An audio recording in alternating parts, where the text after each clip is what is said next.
nafandi kana ozela papa ya banda bimi pe azoya te te va on pelo kama longeza la ata kozala te oye nakome na ngali boni chérie ça va ça va boni musala musala elingi nango bien kaka na fana nde nazoya bodo naza na problème moko ezotungisa ngai wana problème ouais na problème moko ezotungisa ngai ezotungisa yo problème na yo be problème na biso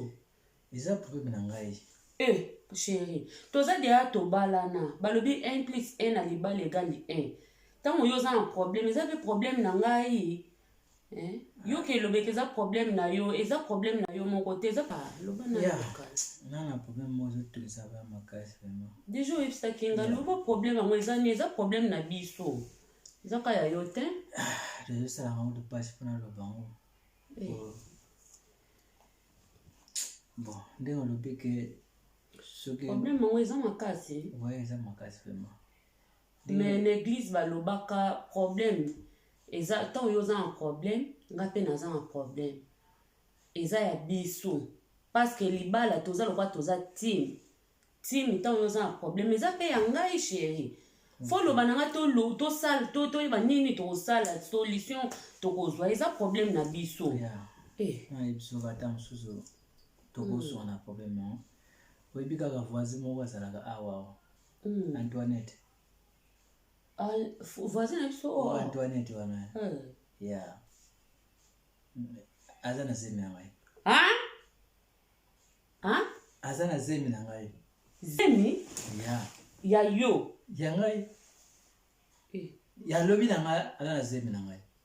yango nalobi ke naza na ye azwi zemi no ndeni aza na zemi siko zemi aza ndeni do aza na zemi na ngai ndenge alobi na ngai siko eza su problème na nga te ekomi problème na yo moko eza su problème na nga te non eza lisu problème na nga te ekomi problème yo te motu zemi ekomi eza problème na biso eza problème na yo moko eza problème na nga te etali yo na problème noso osuka nango wapi eza problème na nga te etango mbali olobi na nga ke toza mwasi na mbali nga nakanisaki likambo mosusu tokozala biso mibali neti makambo mbongo okwesaki eloko ya bato ozwi problème sikoyo yo sente mutu ekoma problème na nga eza problème na yo etali yo na voisin na wana me yebango yo na ngai esili keye koresoudre baproblème na yo na ngai esili ta mibali oyo azoba pe toa na problème nzambe